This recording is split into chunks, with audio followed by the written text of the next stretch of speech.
Hoje com o pastor Joseph Prince. Nós acabamos de chegar na metade do ano e é bom para nós parar e relembrar o que Deus nos falou no início do ano. Na primeira pregação, a primeira do ano, como é de costume, compartilhamos o tema do ano.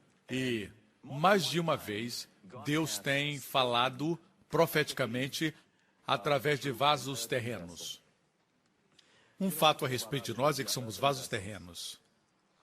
E existem todos os tipos de vasos, de todas as cores, mas somos todos vasos.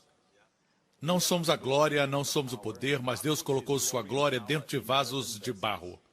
O problema é que nós queremos ser o poder, queremos ser o tesouro, mas Deus diz que Ele colocou o seu tesouro dentro de nós. Assim Deus diz que você é barro, você sempre vai ser barro. Amém? Até que Jesus retorne e recebamos um novo corpo. Mas por agora, quando você ora, muitas vezes percebe que o homem exterior tem dúvidas. Não levante a mão. E ainda assim você ora em fé, mesmo tendo dúvidas na sua mente. É o vaso de barro que tem dúvidas. Mesmo assim o poder flui e as pessoas são curadas. Alguns dizem, quando você orar pelos enfermos, por favor, esteja naquela atmosfera onde não existe medo nem dúvida, antes de impor as mãos. Mas a verdade é que você sempre será vaso de barro. E o poder sempre virá de Deus. Quando acontecer o milagre, sempre se lembre que você pode ser perseguido. O vaso de barro é que sofrerá a perseguição.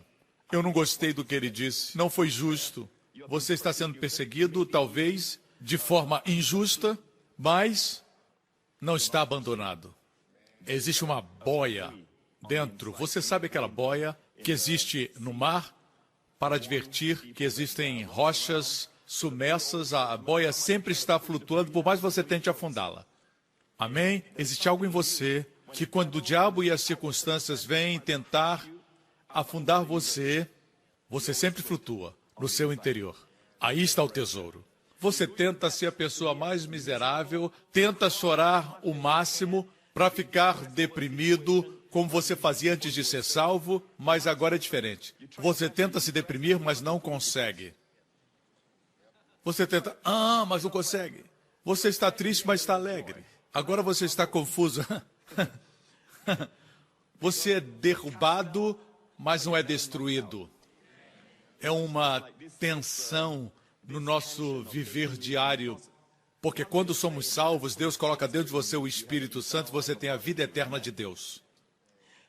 De certa forma, nós estamos continuando o nosso ensinamento último domingo. Você lembra, Jesus se assentou no Monte das Oliveiras e 4 dos seus discípulos, Pedro, Tiago, João e André, vieram a Jesus e fizeram 3 perguntas. Porque mais cedo Jesus e os seus discípulos passaram pelo templo, o templo que Herodes construíra, e falavam sobre a beleza das pedras. Jesus disse, vejam essas pedras, não ficará nenhuma pedra sobre outra. E era o ano 30 depois de Cristo, e no ano 70, o general Tito do Império Romano veio e conquistou Jerusalém. Jesus profetizou que Jerusalém estaria debaixo dos pés dos gentios, até que se cumprisse o tempo dos gentios. Assim, no ano 70, eles vieram e conquistaram Jerusalém, espalharam os judeus, os levaram cativos. Até aqui em Singapura nós temos judeus e por 2000 anos ficaram espalhados.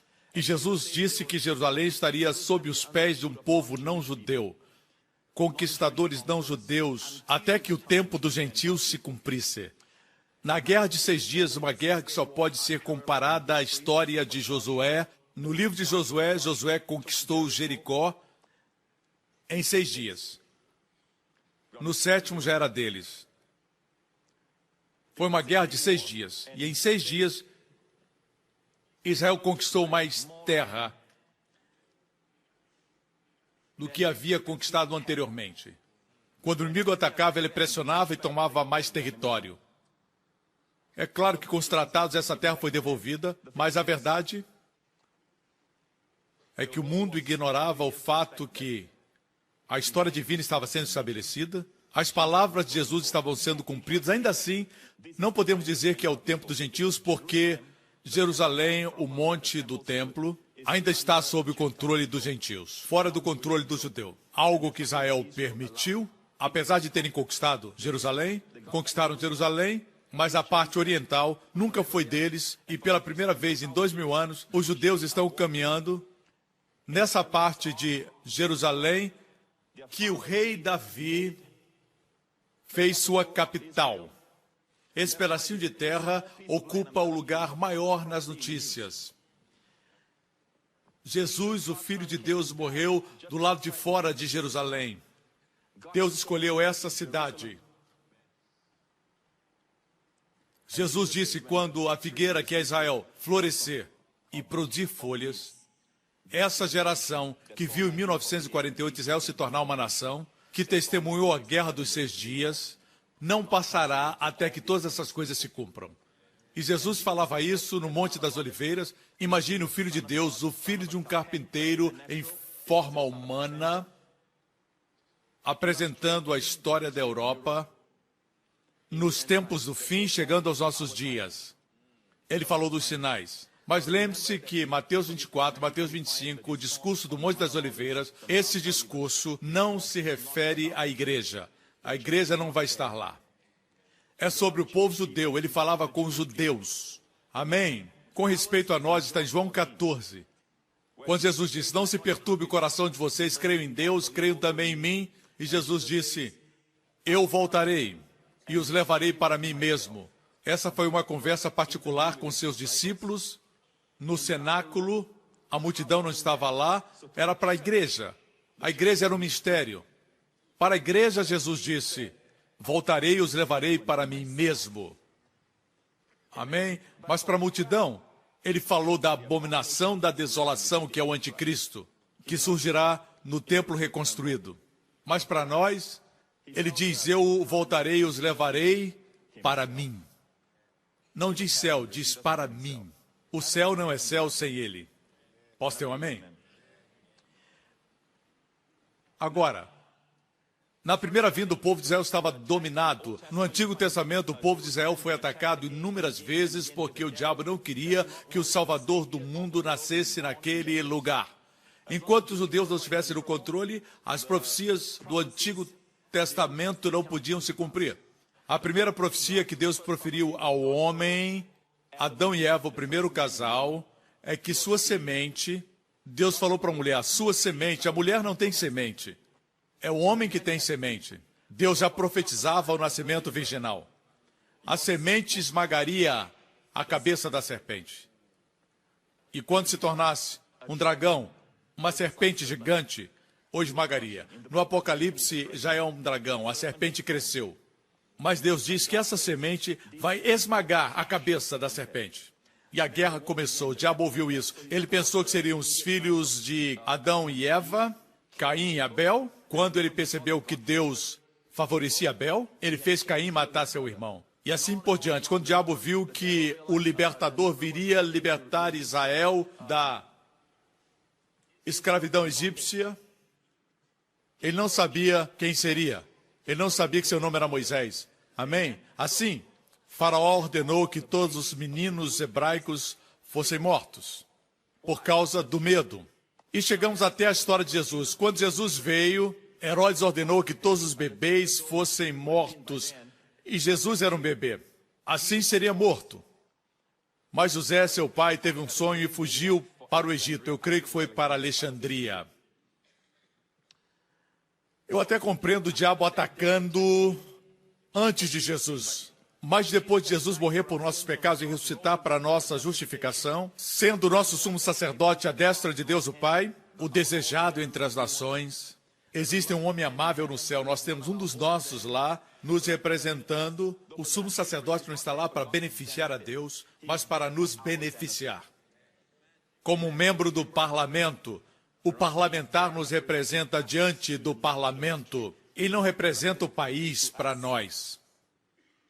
Amém? O profeta representa Deus para o povo. Ele traz a palavra de Deus, mas o sacerdote representa o povo diante de Deus. Deus diz, se o sacerdote é bom, eu aceito. Se é mau, eu rejeito. Jesus Cristo é o nosso sumo sacerdote. Para sempre. Como ele é, assim é você nesse mundo. Não é como você é como ele é, assim é você nesse mundo. Posso ter um amém? Não tem a ver com você, tem a ver com Jesus. Porque mesmo depois de Jesus vir, o diabo ainda tenta destruir Jerusalém. Porque ele sabe que Jesus profetizou que ele voltará a Jerusalém para resgatar o povo judeu. Resgatar Israel por causa do concerto que ele fez com Abraão. Deus vai resgatá-los das nações. Sabemos que uma aliança de nações virá contra Israel. Ezequiel 38 diz que a Rússia descerá. Eu não acho que é a mesma batalha, é uma outra batalha. E também não acho que os participantes serão os mesmos. Eu creio que haverá uma mistura, mas a Rússia participará. Quando Ezequiel profetizou sobre a Rússia, eles eram pequenas tribos, pequenos grupos tribais. Não era uma potência. E Ezequiel, que viveu antes de Jesus Cristo vir à Terra, no Antigo Testamento, ele viu e profetizou os nossos dias. Incrível, não é? No início do ano, sem saber o que aconteceria, quando preguei minha primeira mensagem, eu disse, põe os olhos em Israel. Não falei? Veja, Israel sempre teve problemas, mas nunca teve problemas como nós vimos durante este ano.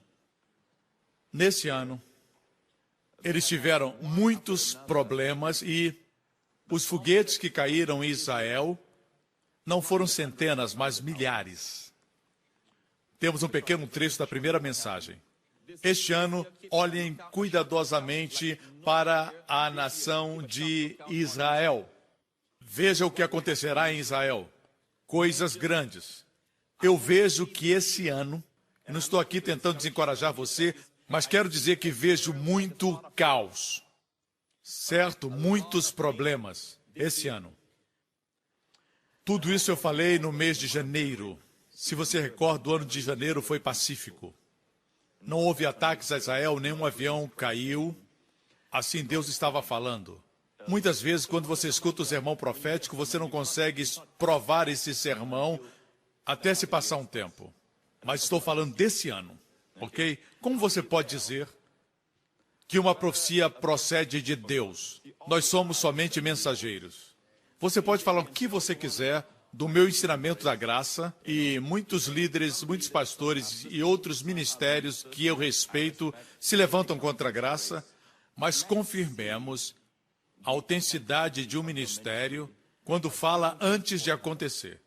Porque a Bíblia diz que o sinal de um profeta é que o que ele fala tem que acontecer. Agora, eu não me considero um profeta. Ok? Ok? Meu ministério não é um ministério profético, ok? Assim, nós temos outro trecho para mostrar para vocês da mesma mensagem, e nesse trecho eu falo do vírus que estaria vindo.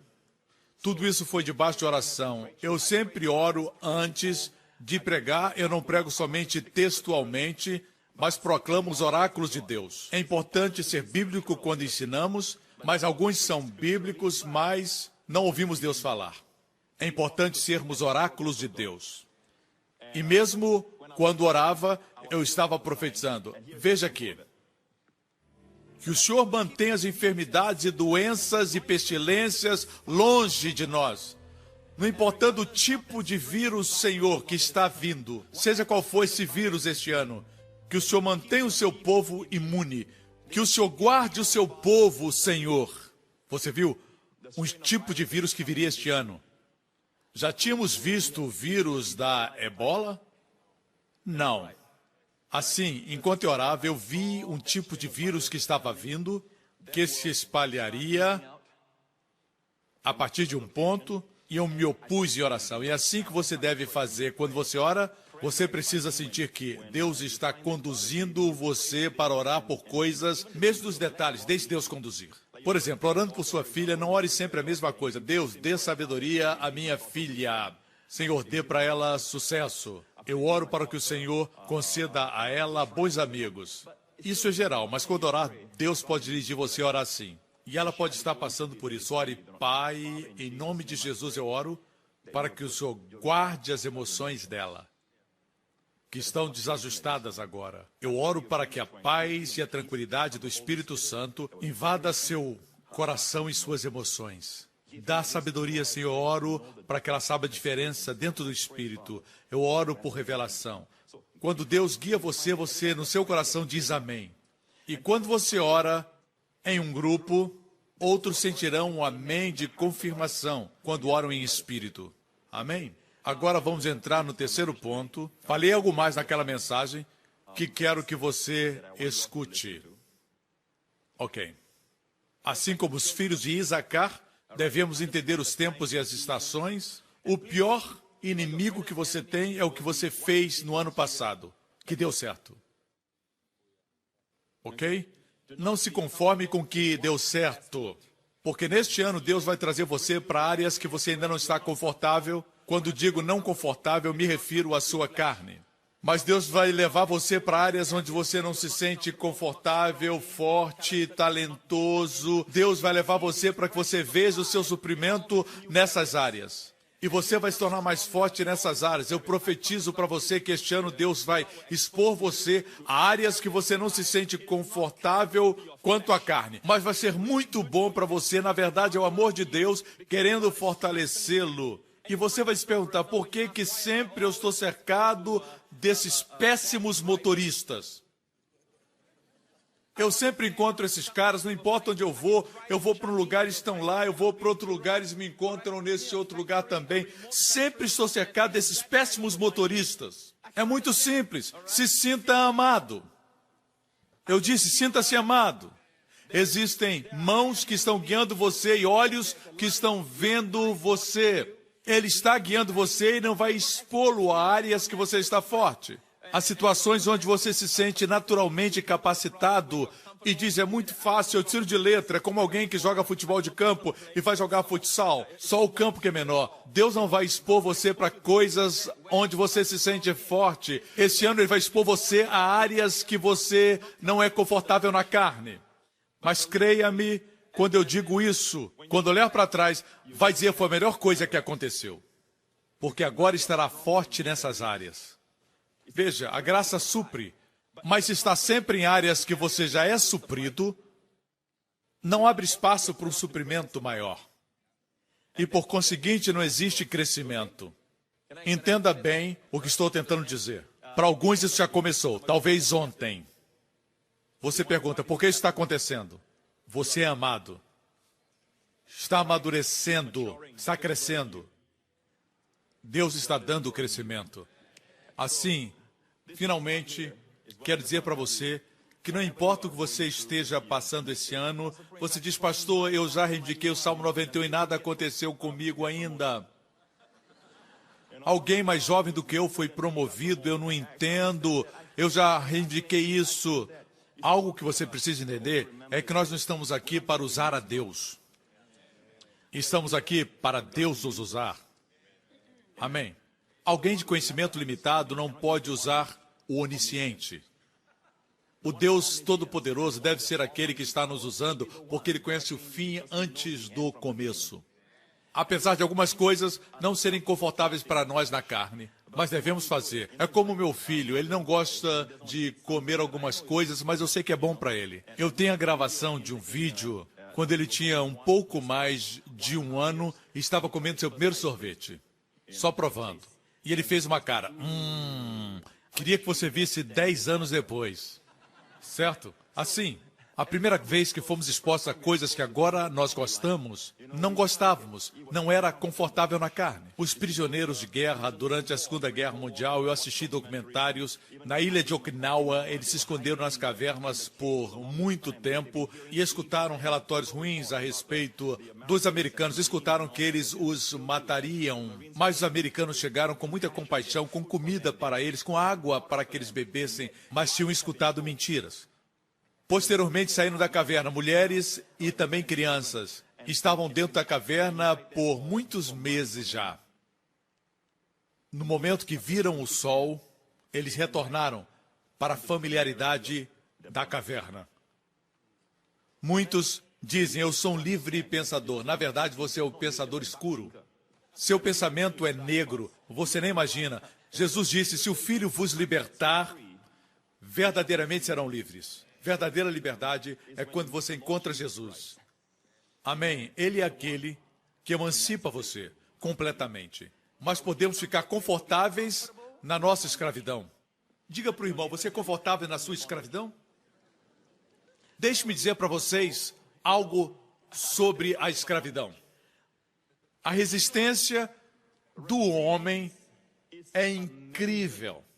O ser humano pode estar em escravidão, certo? Ele pode se adaptar, fazer muitas coisas, exceto clamar por Deus. Nós podemos fazer muitas coisas, coisas incríveis. Podemos correr como uma galinha que teve o pescoço cortado. Você já viu uma cabeça de galinha caída num lado e o corpo da galinha correndo para o outro lado? Eu vi quando era criança. Quando crescia na Malásia, eu nasci em Singapura, sou cidadão de Singapura, mas graças a Deus pela Malásia, é o país da minha infância. E certa vez eu vi o meu vizinho degolar uma galinha. Eu fiquei fascinado. Eu via a cabeça de um lado e a pobre galinha correndo e batendo as asas. Eu vi que as galinhas são muito burrinhas, nem percebem que estão mortas. Batendo as asas sem cabeça. Eu tive vontade de dizer, morra. Por favor, você está sofrendo, morre. Pobre galinha, não recebeu a revelação de que estava morta. Mostra que a revelação verdadeira não veio da cabeça. Depois de um tempo, o coração disse, você morreu, e ela caiu, certo? Mas o inimigo quer que, uma vez estando em trevas, você se familiarize com as trevas, você goste de estar em trevas, ele quer que você encontre o caminho nas trevas e se adapte a trevas. Ele diz, seu mundo é enorme dentro da caverna, mas não é. A propósito, todo pecado, mesmo adultério, faz o seu mundo menor. Você tem que planejar antes de sair. Tem que planejar para sair para a balada. Tudo tem que ser bem planejado. Seu mundo se torna pequeno.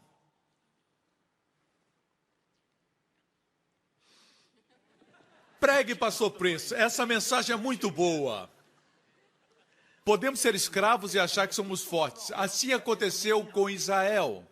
Eu calculei que por 135 anos, desde o ano em que José foi trazido para Faraó, José tinha favor com Faraó. O motivo por que a civilização egípcia foi bem sucedida é porque existia um rapaz judeu à mão direita de Faraó. Seu nome era José. E ele convidou sua família. E a Bíblia diz que naquela época eles eram 70 pessoas, mas cresceram. 12 patriarcas, 12 filhos, cresceram e se multiplicaram. A Bíblia diz que mais do que os egípcios. Foi o favor de Deus. E a Bíblia diz que se levantou um faraó que não conhecia José, e ele foi aconselhado por seus assessores a ter cuidado com esse povo que se multiplicava muito. Os judeus tinham uma forma de abençoar. Quando o velho avô Jacó abençoou seus netos Efraim e Manassés, ele cruzou seus braços, a mão direita deveria estar sobre o mais velho, o primogênito, mas cruzou os braços e abençoou o mais novo. pela cruz. Ele, Jesus, merecia todas as bênçãos. Ele assumiu meu lugar na cruz. E eu que merecia a maldição, recebi as bênçãos. Porque Deus cruzou os seus braços. Essa é a história de amor do Evangelho. Amém? E Jacó cruzou suas mãos e abençoou Efraim e Manassés. E uma das bênçãos foi, na versão NVI diz, e cresçam muito na terra.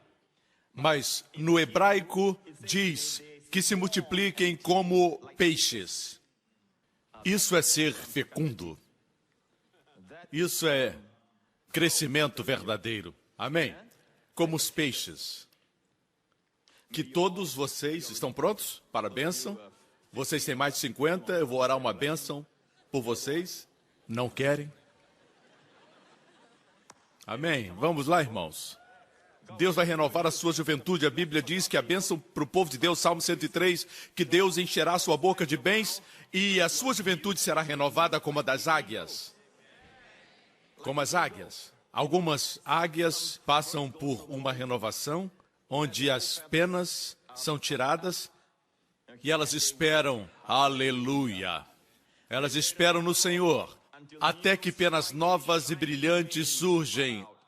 E elas voam para os trovões, para as tempestades, sem ter medo. E agora possuem uma grande combinação. Novo corpo, mente antiga. Oh, isso é poderoso, é poderoso. Deus diz no Salmo 103 que vai renovar sua juventude, não como das baratas, mas como das águias. Você não está feliz, irmão? Diga para o seu irmão, isso está acontecendo comigo nesse momento mesmo. Ok? Assim eles se tornaram cativos, 135 anos em cativeiro. E surpreendente é que não existe nenhum registro deles reclamarem durante aquele tempo. Podemos nos acostumar ao cativeiro que paramos de reclamar. Mas algo aconteceu. Se você fizer a pergunta, esse não é o povo de Deus? Lembre-se, isso aconteceu depois de Abraão. Muitos anos depois de Abraão, cerca de 400 anos depois de Abraão. Assim, 450 anos após Abraão foi dada a lei, o cativeiro foi 300 anos depois de Abraão, ok? De Abraão ao cativeiro no Egito. Mas Deus prometeu a Abraão que a semente dele teria a terra. Deus disse, abençoarei os que te abençoarem e amaldiçoarei os que te amaldiçoarem. Nação após nação conquistou o povo judeu e todas elas desapareceram. Eu não quero focalizar nisso agora, eu quero voltar para a história. Um faraó surgiu que não conhecia José. E ele começou a se preocupar com esse povo que se multiplicava como os peixes, e ele disse, eu vou parar com isso. Ele os fez escravos. Mas no primeiro ano, eles não clamaram ao seu Deus do conserto. No segundo ano, também não fizeram nada. Continuou a opressão e a dificuldade do trabalho duro que faziam. 5 anos depois, 10 anos depois, 100 anos depois, não clamaram por Deus. É surpreendente como o ser humano, mesmo quando está vivendo em sofrimento, não busca Deus. Deus quer que você diga, eu não posso, para ele dizer, eu posso. Eu podia contar histórias de pessoas que não conseguem deixar de fumar, e elas leram o meu livro, O Poder de Crer Certo, e eu vou ler uma dessas histórias agora, que chegou, e eu li ontem. Ele me deu permissão para usar o seu nome, mas vou usar somente o primeiro nome, Gary, de Mississippi, Estados Unidos. Por 16 anos, fui viciado em drogas. A culpa, a condenação e a vergonha fizeram com que eu perdesse minha família, amigos, minha licença de farmacêutico e me tornei cativo. Eu usava as drogas para silenciar minha consciência. Tentei a todo custo me reabilitar. Passei pela cadeia e pela prisão e orava para morrer. Mas um dia, 3 anos atrás, eu comecei a assistir o programa do pastor Joseph Prince e a minha vida mudou. Eu descobri que o sangue de Jesus já lavou a minha consciência. Então comecei a escutar a mensagem da graça e todos os dias, às vezes 3 vezes por dia. Já estou liberto dos vícios das drogas há 2 anos. Minha família foi restaurada e já estou conseguindo minha licença de farmacêutico. Sou grato por seu ministério. Vocês sabem de algo, irmãos? A Deus seja glória. Amém. É incrível como o homem pode ser tão duro, mesmo em extrema dor e dificuldade, e ainda se recusa a clamar por Deus. E Deus trabalha com o fraco, trabalha com o insignificante, como o Gideão, que disse que era o menor na sua família. Finalmente Deus disse para ele: diminui o teu exército. 32 mil é muito, diminui. Porque se eu lhe der a vitória, o povo dirá que é porque o exército era poderoso. E Deus diminuiu o seu exército para 300, um exército de 300. 300 contra uma multidão, a Bíblia diz que ninguém podia contar. Ninguém podia contar. E a vitória foi conquistada com vasos de barro e tochas acesas dentro, um chofar, uma buzina, e os 300 tocaram o chofar na montanha diante desse exército que ninguém podia contar. Então os 300 quebraram o cântaro, a tocha brilhou, o inimigo foi derrotado. Eles começaram a lutar entre si mesmos. Quem já ouviu falar isso? Usar o menor de uma família, a menor tribo Manassés, usar cântaros e buzinas numa guerra. Que é isso? Você está brincando? Mas Deus faz assim. A Bíblia diz que o Cristo crucificado é maior do que a sabedoria dos homens. O que você pensa? O que você pensa? Quando você olha para o esqueleto de um ser humano, o que isso diz para você? Diz que ali está o fim de toda a sabedoria humana, todo o intelecto humano, todo o raciocínio humano. Talvez você diga: esse livro, ele contém erros, mas quem é você para julgar esse livro? Esse livro julga você. Você não julga. Você pode dizer: bem, ele contém muitos erros. Eu sei que você não leu. Eu sei que você não sabe o que ele diz e você pronuncia juízo contra o livro inspirado por Deus. Você está exaltando o seu intelecto. Muitos dizem que nós exaltamos a Bíblia, mas vocês exaltam o intelecto de vocês. Amém? Queremos a vida governada pela palavra. E o final de todo o intelecto é a caveira, é a morte, onde Jesus morreu, no Monte da Caveira, o Monte Calvário. Cristo crucificado é maior do que a sabedoria do homem. É onde ela termina. A forma de Deus agir é assim. Os médicos dizem que é impossível com a medicina, mas Deus gosta disso. A economia de Deus é oposta. Para alimentar a multidão, Jesus usou 5 pães para alimentar 5.000. Em outra ocasião, 7 pães para alimentar menos 4.000. Em outras palavras, quanto maior a multidão, menor o recurso. Nós pensamos, quanto maior a multidão, mais recursos. Mas com Deus é diferente. Quanto maior o problema, mais fácil para Ele. Quando alguém diz: você poderia orar por mim? Eu tenho uma enfermidade, o médico diz que é incurável. 1 em cada 5 no mundo tem esse tipo de doença. E você diz: é um caso difícil então? Sim. Então é perfeito para Deus. Essa tem que ser nossa mentalidade. Posso ter um amém, irmãos? Mas 130 anos depois, anos de sofrimento, e finalmente, em Êxodo 2, versículo 23, muito tempo depois, morreu o rei do Egito. Os israelitas gemiam e clamavam debaixo da escravidão, e o seu clamor subiu até Deus. Ouviu Deus o lamento deles, Deus ouviu o gemido. O que Deus ouviu? O gemido deles. O gemido do povo não soa bem. Gemido não parece uma boa oração. Gemido não parece ser uma linda oração. Foi o gemido. Gemido. Ah! O gemido procede da dor. Deus ouviu o gemido deles e Deus se lembrou. Veja,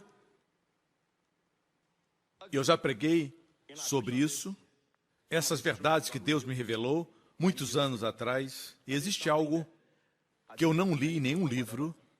Quando Deus mostrou para mim, Ele me deu uma frase: somente o gemido alcança o trono. E eu preguei essa mensagem em 2004. Você ainda se lembra? O interessante é que não se refere a línguas estranhas. Eles não estavam falando em línguas. Eu dou graças a Deus pelas línguas. Mas deixe-me dizer, quando você vai ao profundo e ora do mais profundo do seu coração, e você expressa a sua necessidade profunda de Deus, de sua bondade e de seu amor. E não tem nada a ver com a eloquência do homem e seu vocabulário bonito, certo? E o homem ora e demonstra sua reação instintiva à dor. Gemido pode ser esse... E Deus lembrou o concerto. Parece nos fazer ver que Deus tinha um concerto com eles, mas não estava ativado até que eles gemeram. Por favor, não coloque oração aí. Está bem claro que foi um gemido. Se oração fosse a coisa principal, a oração seria mencionada aqui. Mas fala de gemido, irmão. Às vezes você olha para o seu filho rebelde e você não sabe o que fazer. Você ora, ora, ora e no fim você acaba fazendo assim.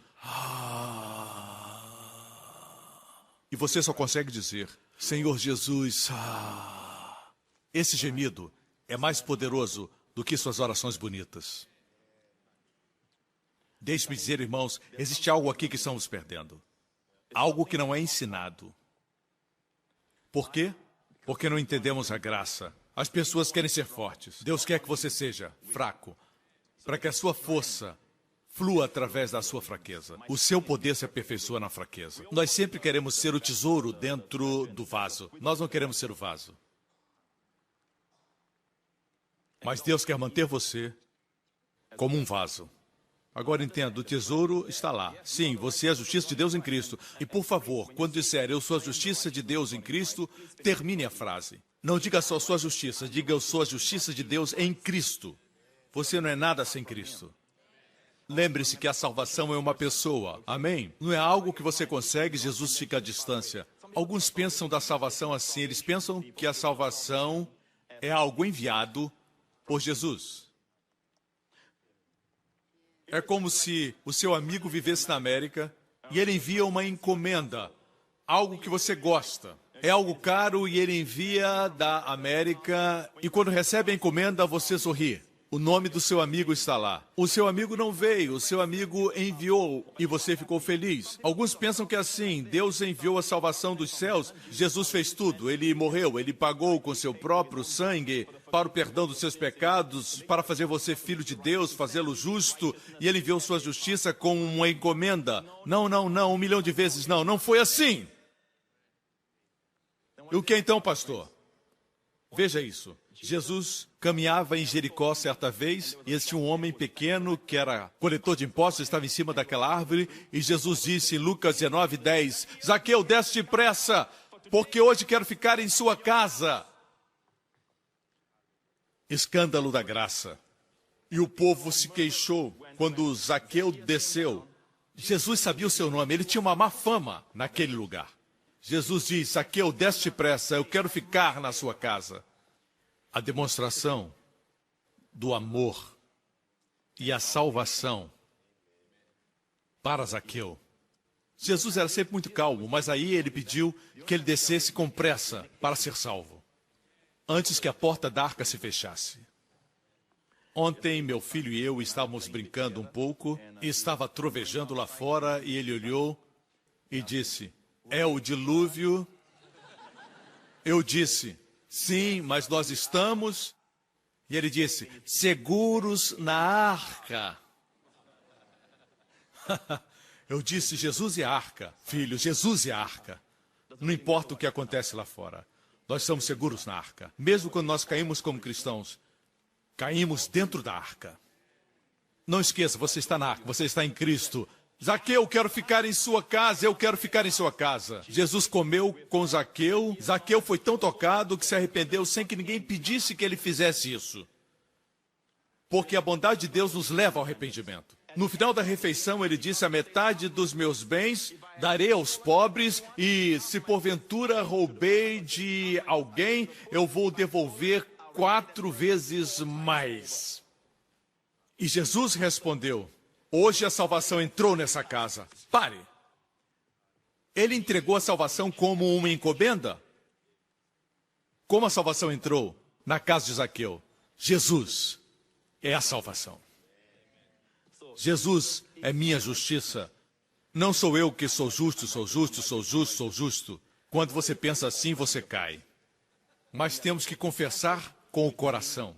Eu sou a justiça de Deus em Cristo. Tudo é por Ele. Tudo é por Ele. Ele é a minha justiça. Ele é a minha fortaleza. Às vezes Deus permite você fracassar para que reconheça que não é você. Alguns de nós nos sentimos seguros quanto à nossa salvação. Por exemplo, alguns são filhos de pastores, eles pertencem à igreja e quando têm 10 anos eles são salvos e eles pensam, eu não sou tão mal assim, eu nunca fui viciado, eu nunca fui molestador ou pedófilo, eu não sou esse tipo de gente, eu não sou tão mal. Pessoas que pensam assim passam por problemas na vida e chegam à conclusão que também são pecadores. Isso não altera o fato de que Jesus é a sua justiça. Você é você, e a justiça que está em você é Jesus. Nunca esqueça isso. Assim como você afirma que a justiça, a ênfase tem que ser em Jesus. Às vezes a gente declara, eu posso todas as coisas em Cristo que me fortalece, sem colocar ênfase em Jesus. Mas quem já recebeu a revelação diz, eu posso todas as coisas em Cristo que me fortalece. Deus ama a fraqueza porque sua graça se aperfeiçoa na fraqueza.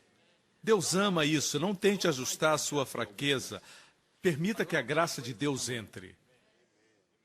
Ele é forte e você é fraco. Se você é forte e ele é forte, vocês acabam se repelindo. É preciso o negativo. Você quer ser o negativo? Mas, pastor, eu tenho que pensar positivo. Eu estou ensinando como ser positivo. Eu sou negativo, ele é positivo. Isso é pensamento positivo. Ok? Assim, Jesus não traz salvação. Jesus é a salvação. Jesus não envia a salvação e fica no céu.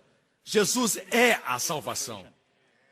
E a Bíblia diz que quando ele regressar, o mesmo Senhor descerá dos céus. Já falei isso antes. Podia ter sido dito que o Senhor descerá do céu, mas isso não faria nenhum mal à estrutura gramatical dizer que o Senhor desceria. Mas o Espírito Santo quis colocar, o mesmo Senhor descerá.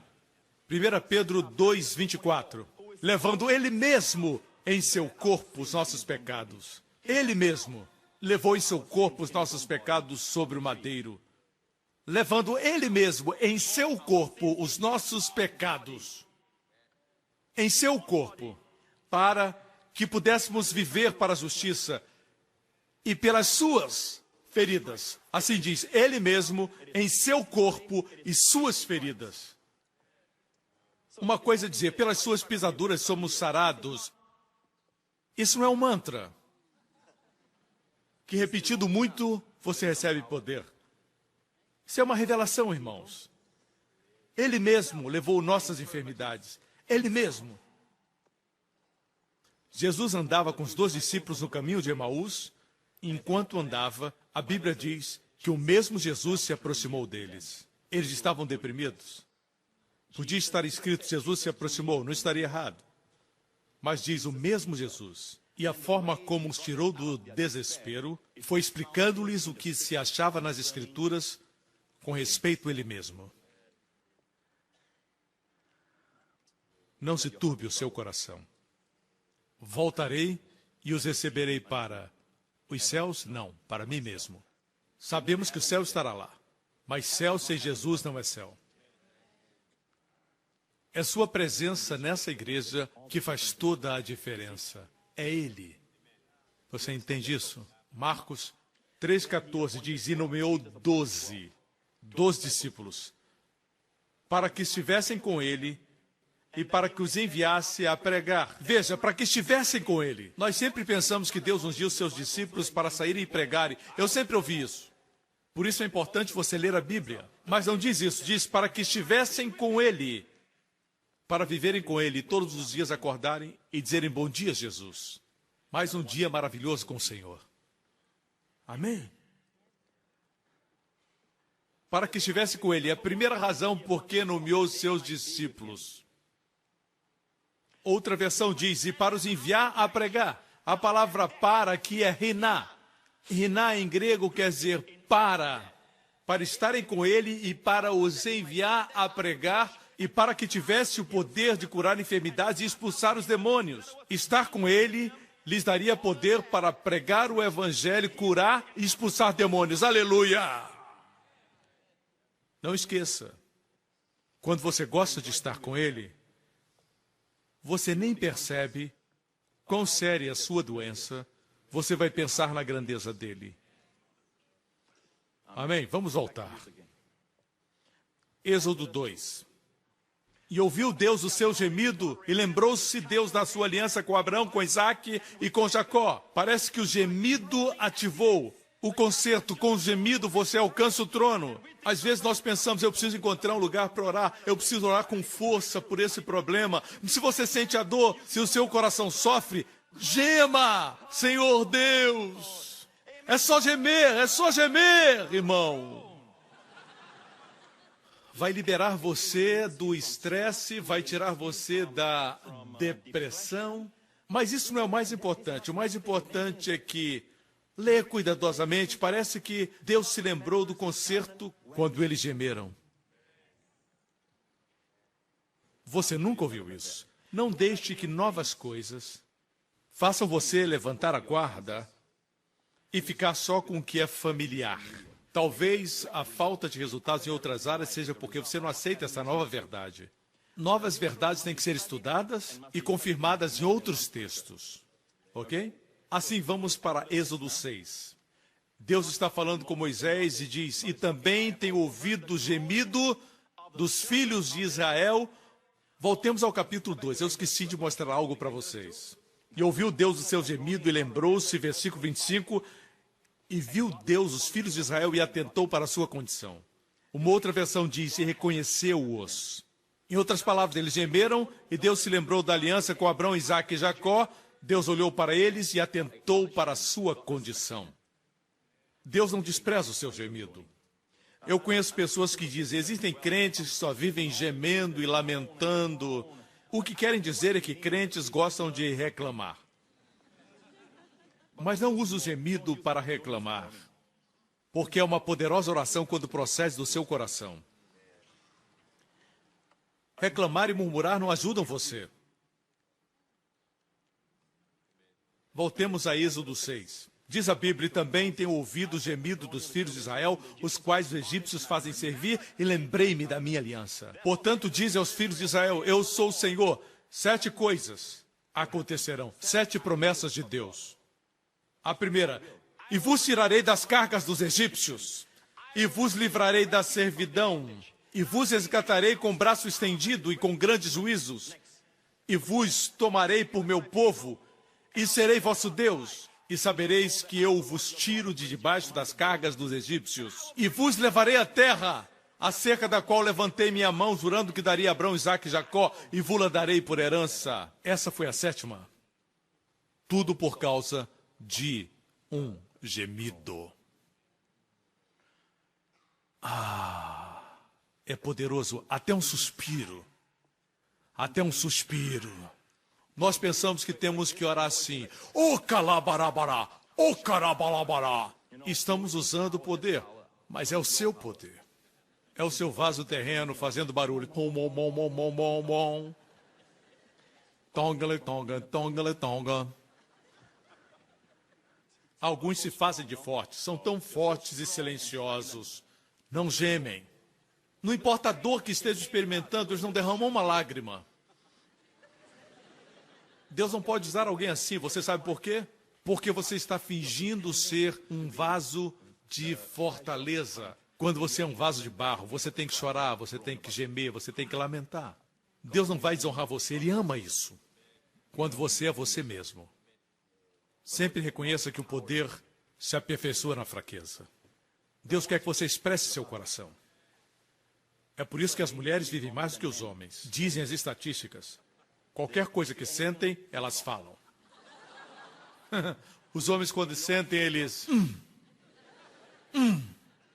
Alguns têm geme, nem fazem... Eles guardam tudo. Isso não é bom, irmãos. Podemos falar sobre as vantagens psicológicas de liberar o estresse. Aqui não está falando a respeito disso. Está falando a respeito de conexão com Deus. Você me escuta? Agora veja Jesus. Ele viu um homem que era surdo. Tinha um problema na fala. Olhe para isso. Marcos 7, Jesus orou por ele. E levantando os olhos ao céu, suspirou. Você sabe como ele fez isso? Ele olhou para o céu. Ele suspirou não por alegria, e sim por tristeza. Somente o amor se identifica com o sofrimento do próximo. Ele suspirou. Raramente vejo alguém orando pelo enfermo e suspirando. Jesus fez isso. O amor age assim, você sabia? O amor se importa com a dor. O amor assume o sofrimento de alguém a ponto de até mesmo sentir a dor.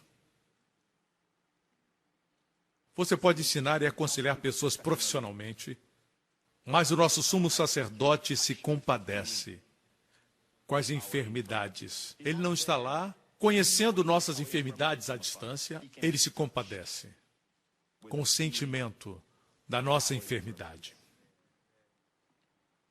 Esse é o nosso Jesus. Pura bondade. O mundo nunca viu essa pura bondade. Amor maravilhoso. Ele suspirou.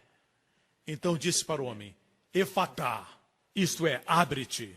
E logo se abriram seus ouvidos e a prisão da língua se desfez e falava perfeitamente. Nesse versículo no grego, a palavra para suspirar é estenazo. Certo? Estenazo. Veja aqui. Nós compartilhamos com você que os crentes não estão esperando pelo anticristo. Estamos esperando por Jesus. No arrebatamento. Ok? Ou no rapto. Harpazo. Mas a palavra arrebatamento não está na Bíblia, pastor. Nem está a palavra trindade. A verdade da trindade está presente. Do arrebatamento também. Na sua segunda vinda, seus pés tocarão o Monte das Oliveiras. E todo mundo verá, a Bíblia diz. Provavelmente pela televisão. Bem, mas no que se refere ao rapto, a Bíblia diz que acontecerá num segundo atômico. 1 Coríntios 15.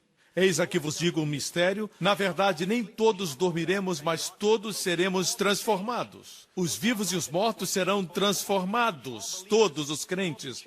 No momento, no abrir e fechar de olhos ante a última trombeta, porque a trombeta soará e os mortos ressuscitarão incorruptíveis e nós seremos transformados. Porque convém que isso que é corruptível se revista da incorruptibilidade. Isso que é mortal se revista da imortalidade. E quando isso que é corruptível se revestir da incorruptibilidade, isso que é mortal se revestir da imortalidade, então cumprir-se a palavra que está escrita, tragada foi a morte na vitória.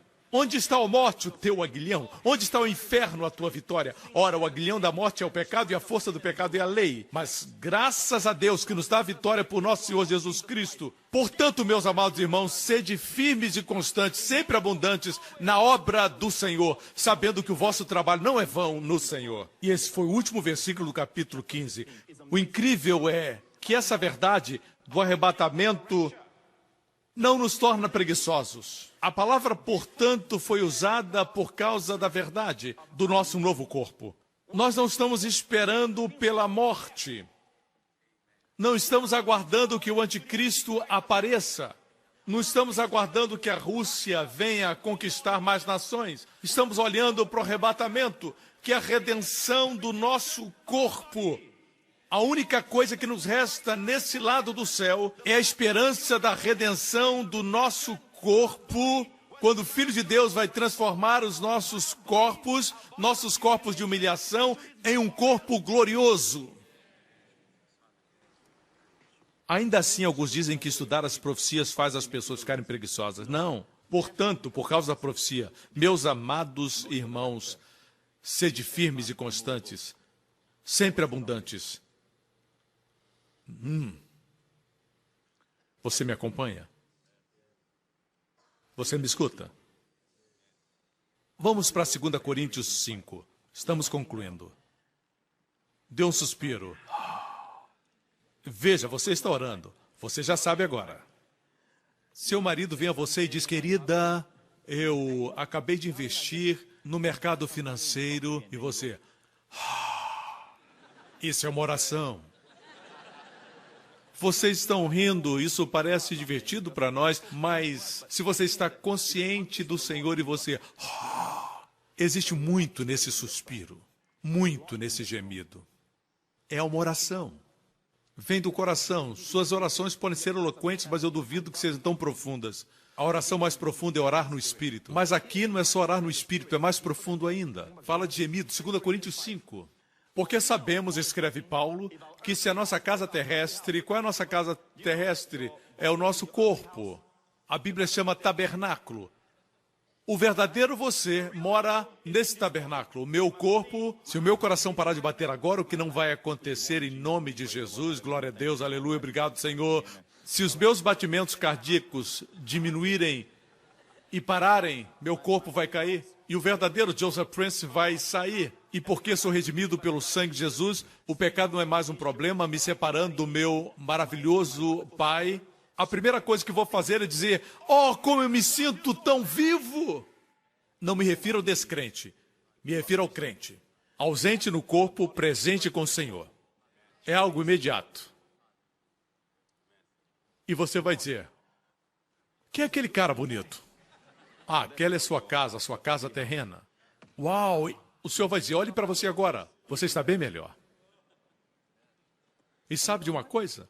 Você não estará vestido, esperando o seu novo corpo. Aqueles que morrem hoje estão com Jesus, mas não estão vestidos.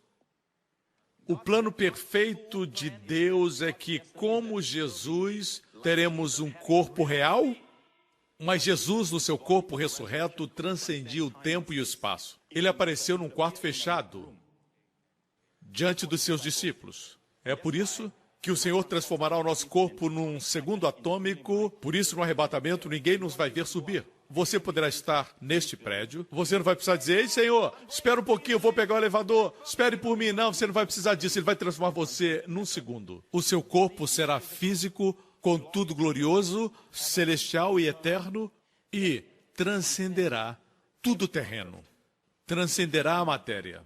Se o arrebatamento acontecer agora, e para o arrebatamento não resta nenhum sinal para se cumprir, ele é iminente. Pode acontecer a qualquer momento. Nós somos a geração que viu Israel voltar para sua terra em 1948. Jesus disse que essa geração não passará antes de Jesus voltar. Lembre-se que a segunda vinda não é o arrebatamento. Na segunda vinda, ele voltará para Israel e seus pés tocarão no Monte das Oliveiras. No arrebatamento, nos encontraremos nos ares. Seremos transformados, bem, e vamos desaparecer. O diabo já preparou o mundo para esse desaparecimento. Vão dizer que foram os extraterrestres. Já tem até filmes retratando isso. Foram abduzidos. O diabo está preparando o mundo. E nós vivemos em um mundo que acredita em ETs. Cada vez mais. Porque sabemos que se a nossa casa terrestre desse tabernáculo se desfizer, se nosso corpo for destruído, ele fala do corpo como se não fosse ele, porque nós estamos no corpo. Temos de Deus um edifício, uma casa não feita por mãos, eterna nos céus. Aleluia! Nós temos uma casa, temos um corpo feito nos céus. E por isso também gememos, externazo. Gememos, externazo, desejando ser revestidos da nossa habitação, que é do céu. Também gememos, não somente isso, desejando ser revestidos. Porque não se prega sobre o arrebatamento, as pessoas não sabem a importância de desejar. Por isso o povo não deseja mais. Por quê? Deixe-me dizer algo. Uma das razões por que tem tanta doença na igreja é porque não se prega o arrebatamento. Quando você sabe que receberá um novo corpo, faz que esse nosso corpo se encha de vida. Eu queria ter mais tempo para falar sobre isso, mas eu tenho que mostrar esse outro versículo da Bíblia para abençoar você. Romanos 8, nós vamos voltar a esse texto. Romanos 8 fala de gemido. Deixe-me ler esse texto agora para você, porque a ardente expectação da criatura espera a manifestação dos filhos de Deus. As vacas mugem, os macacos se balançam, as baleias cantam. Esses diferentes ruídos de animais é o gemido deles. Eles gemem pela manifestação de todos nós. Manifestação quer dizer aquilo que era invisível se torna visível. O que está oculto vem à luz. Eles esperam por isso, porque a criação ficou sujeita à vaidade, não por sua vontade, mas por causa do que a sujeitou, na esperança de que também a mesma criatura será libertada da escravidão da corrupção. Por isso, todo mundo vegetal e todo mundo animal se encontra no estado caído. Por isso, ore antes de comer para receber a bênção de Deus. As pessoas dizem água é bom, pão é bom, e eles são bons. Mas a Bíblia diz que Deus abençoará o pão e a água e tirará a enfermidade do meio de vós. Mas um dia a criação será libertada. O próximo versículo. Porque sabemos que toda a criação geme e está juntamente com dores de parto até agora. A terra geme, a terra está inclinada, um dia ela foi reta. Ela tinha uma só estação, porque ela estava reta. Mas essa mensagem é para outro dia. A terra está gemendo, por isso existem terremotos. Ela está gemendo. E está gemendo pela manifestação dos filhos de Deus. Parece que Deus sujeitou esta terra a nós. Amém? E não só ela, mas nós mesmos que temos as primícias do Espírito, também gememos em nós mesmos. Vemos aqui mais uma vez a palavra estenazo. Estenazo, estamos gemendo, suspiramos, gememos, esperando a adoção, a saber, a redenção do nosso corpo. Nós estamos gemendo pela redenção do nosso corpo. Deixe-me afirmar que você receberá o seu corpo naquele dia, quando encontrar Jesus face a face. Você receberá o seu corpo. Mas, se você sabe que vai receber um corpo, por que gemer e por que essa ardente expectação? Ardente expectativa pela redenção do nosso corpo, porque isso tem um efeito na sua saúde. Se pregarmos mais sobre isso, veremos o povo mais forte e energético, renovados em força. Nós não estamos aguardando, como os apóstolos estavam aguardando, a morte, eles aguardavam o arrebatamento. Paulo, na verdade, disse, eu queria estar ausente do corpo, presente com o Senhor, mas tenho que ficar na carne por causa de vocês. Essa é uma devoção diferente, mas a expectativa dos apóstolos era o retorno do Filho de Deus, a vinda de nosso Senhor Jesus Cristo. Você me acompanha? Veja isso. Esperamos pela redenção do nosso corpo. Um corpo que não envelhecerá, não terá mais enfermidade e doença, os médicos não falarão, o seu corpo está envelhecendo. Isso nunca mais vai acontecer. Seremos para sempre jovens. Por muito tempo. Amém? Não vamos mais envelhecer, não teremos doenças, nem enfermidades, nem mais tédio, não vamos mais dormir quando o pastor estiver pregando. Cheios de energia. Fortes, universo para explorar. Vamos para o próximo versículo. Eu vou mostrar um versículo que vai surpreender você. Muitos dos comentaristas, eles pulam esse versículo porque não conseguem explicar. Não entendem, porque muitos não creem na cura. E eles pulam esse versículo. O versículo é este. Vejamos. Porque em esperança fomos salvos. Ora, a esperança que se vê não é esperança, porque o que alguém vê, como esperará? Mas se esperamos o que não vemos, com paciência o esperamos. Não fomos salvos pela esperança, fomos salvos pela fé.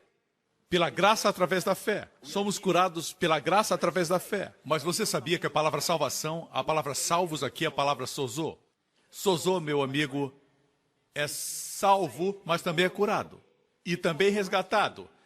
Resgatado do perigo, liberto também. Você me escuta? Muitos pensam que fomos salvos do inferno, mas salvação também é cura. Na verdade, a mulher que tinha um fluxo de sangue, Jesus disse para ela, a sua fé lhe curou. No grego, a palavra é sozo. Por isso eu digo que a palavra salvo também significa curado. Você entendeu? não fala somente da salvação, da eterna condenação.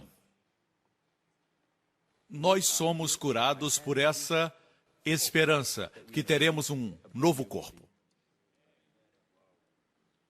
Somos curados. Por falta de ensinamento sobre a segunda vida, muitas pessoas dizem que profecia é uma coisa difícil para ensinar, mas 1/4 da Bíblia é profecia. Amém? Se firme na palavra, sem exageros. Quanto mais falamos sobre profecia, mais recebemos cura. Se Cristo tardar, você viverá saudável. Você me escuta? Próximo versículo, verso 26. E da mesma maneira também o Espírito ajuda as nossas fraquezas, porque não sabemos o que havemos de pedir.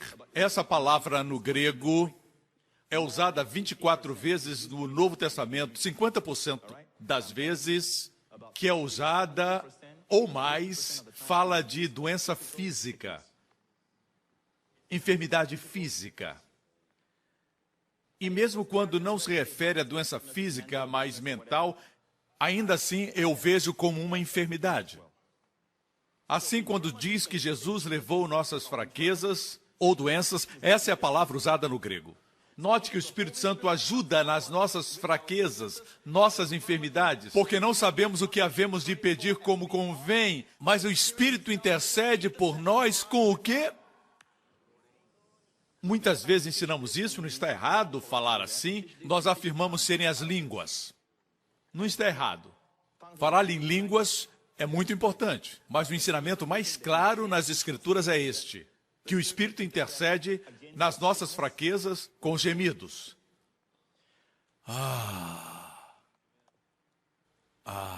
Quando se sente fraco, você diz, E a palavra gemido aqui é o substantivo do verbo stenazo, stegnamos. Ainda é gemido. Vem de stenazo. Temos que gemer.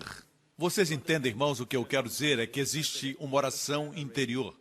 Mas você prefere ir para a sua sala de oração e passar momentos especiais fazendo sua oração eloquente?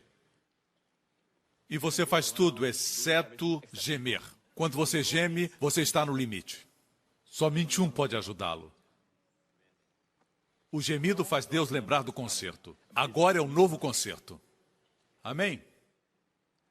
Vamos concluir com 2 Coríntios 5. Verso 2. E por isso também gememos, desejando ser revestidos da nossa habitação, que é do céu. O que Paulo está dizendo é, eu tenho desejo que esse meu corpo de humilhação seja revestido pelo corpo celestial.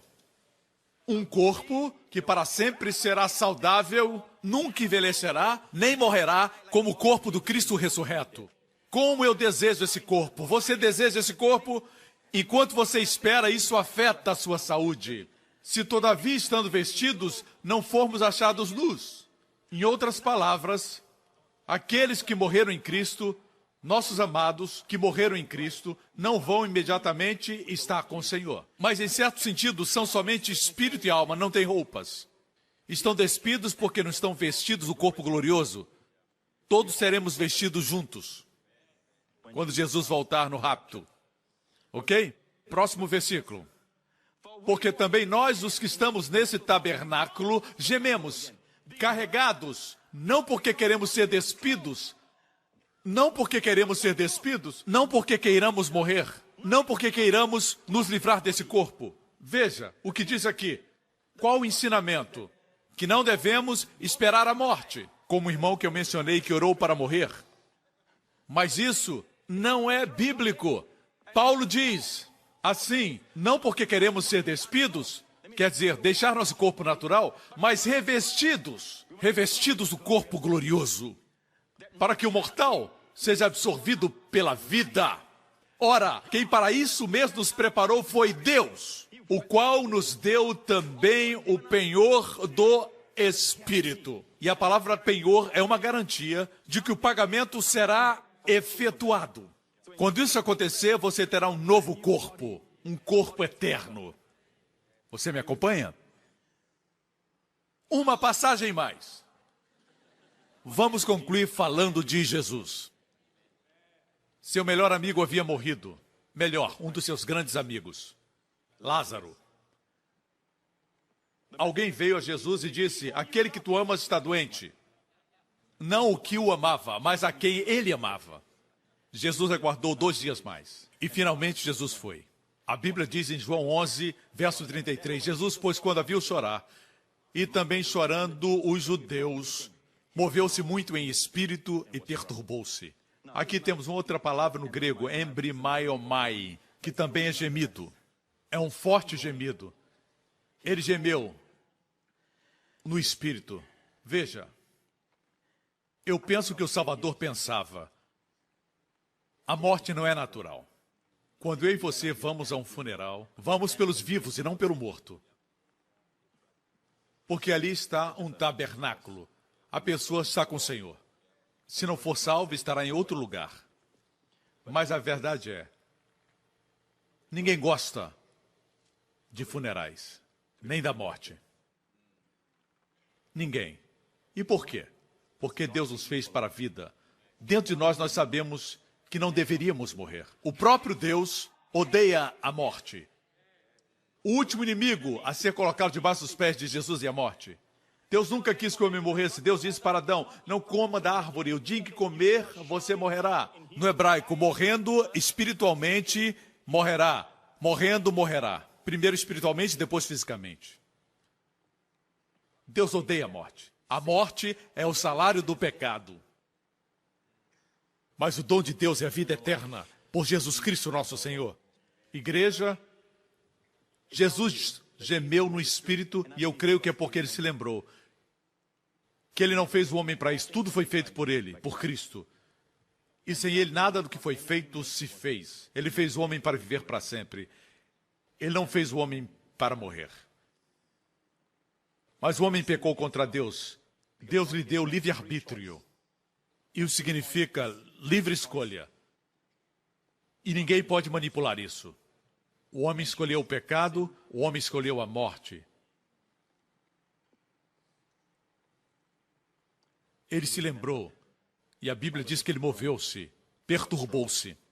E disse: onde o puseste? Disseram-lhe: Senhor, vem e vê. Jesus chorou. Disseram os judeus: vede como o amava. E alguns deles disseram: não podia ele que abriu os olhos do cego fazer também com que esse não morresse? Jesus, pois, movendo-se outra vez muito em si mesmo, veio ao sepulcro. E era uma caverna e tinha uma pedra posta. Jesus disse: tirai a pedra. Marta, irmã do defunto, disse: Senhor, já cheira mal, porque é já de 4 dias.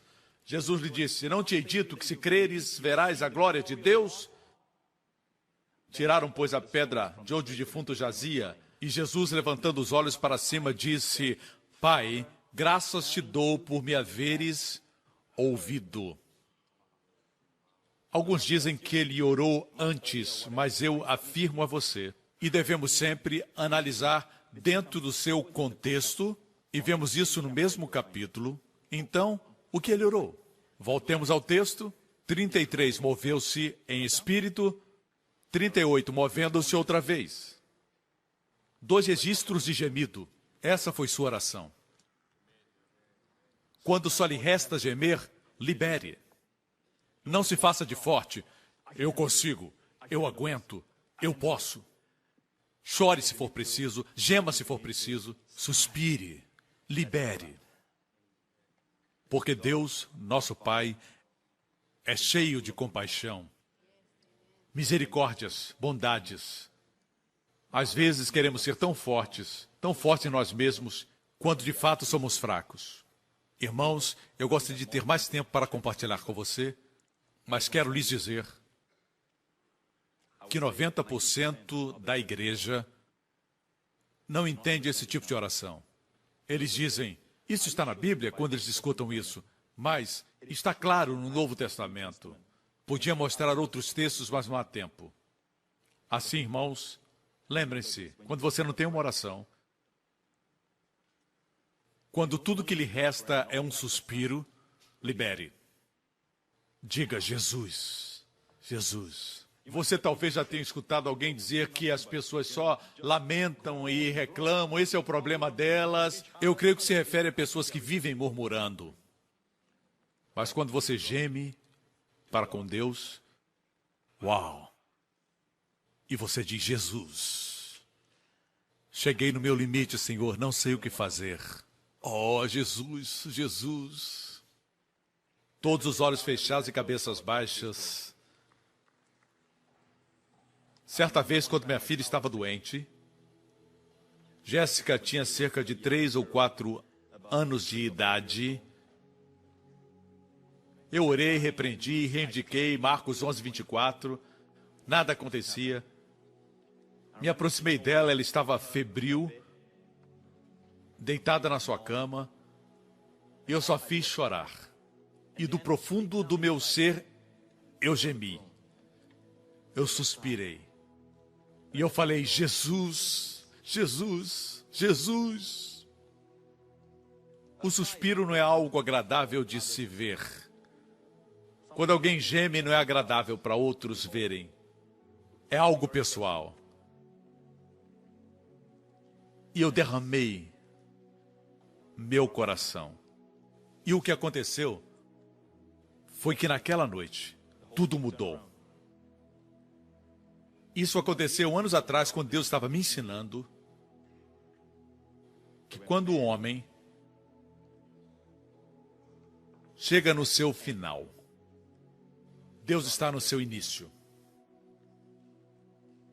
E se você que está aqui não está seguro de que quando Jesus voltar e todos os sinais já se cumpriram, as notícias apontam isso, os olhos do mundo estão na Europa, Jesus falou sobre isso e sobre Israel. Nós estamos vendo isso. Amigo, antes que tudo isso aconteça, Deus nos tirará antes do pior acontecer na terra. A Bíblia chama isso de arrebatamento da igreja. Se você não está preparado, foi por isso que Deus trouxe você aqui hoje. Diga, pastor, eu quero que Jesus Cristo, que morreu na cruz por meus pecados, seja meu salvador pessoal. Se esse é você, onde estiver, faça essa oração comigo agora. Está pronto? Diga, Pai Celestial, eu creio que Jesus Cristo é o Filho de Deus. Eu creio que o Senhor me ama e enviou Jesus, seu Filho, para morrer no meu lugar como meu substituto. O Cordeiro de Deus, que tira todo o meu pecado. E agora que o meu pecado foi removido, todos os meus pecados foram perdoados, passado, presente e futuro, pelo sangue de Jesus Cristo. Não existe mais barreiras entre mim e o Senhor. Eu sou grandemente abençoado. Obrigado, Pai, por ressuscitar Jesus dentre os mortos, com o corpo glorificado. E num desses dias, Pai, Ele estará retornando para mim. E eu terei um novo corpo. Só o Senhor sabe a hora do seu retorno. Eu oro, Pai, que o Senhor nos dê um ardente desejo pela redenção do nosso corpo. E, acima de tudo, de vê-lo face a face. Em nome de Jesus.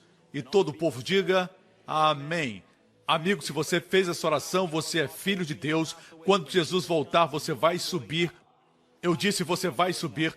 O pecado não é mais um problema. O pecado foi removido. Você vai subir. O novo corpo é seu. Amém. Glória a Deus. Fique de pé agora, igreja. Nesse momento eu vou gemer sobre vocês. Gemido é algo pessoal. Quando você ora em público, você ora com entendimento, para que haja confirmação. Levante as suas mãos nesse lugar. Nessa próxima semana, o Senhor abençoe você com as bênçãos do pai Abraão, as bênçãos de Deuteronômio 28. Que tudo que você tocar prospere. Que os inimigos que vierem por um caminho contra você fujam por 7. Que o Senhor abençoe o fruto do seu corpo. Seus filhos sejam abençoados. Que estresse e depressão estejam distantes da sua casa. Preocupações e pesos longe da sua casa. Que a paz de Deus guarde o seu coração e proteja você e a sua casa.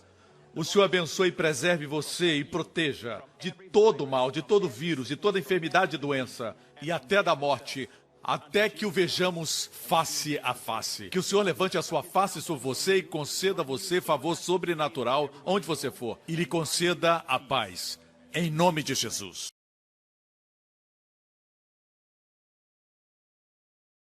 Obrigado por sintonizar no programa de hoje. Esperamos que tenha sido uma bênção para a sua vida. Para mais informações sobre o programa da Igreja New Creation, acesse o site ncctv.org.sg. Lá você poderá se inscrever para receber um devocional diário do pastor Joseph Prince. Seja incentivado e fortalecido todos os dias e saiba o quanto Deus lhe ama através desses devocionais. Acreditamos que seu dízimo pertence à igreja que você frequenta e oramos para que você seja grandemente abençoado, altamente favorecido e profundamente amado.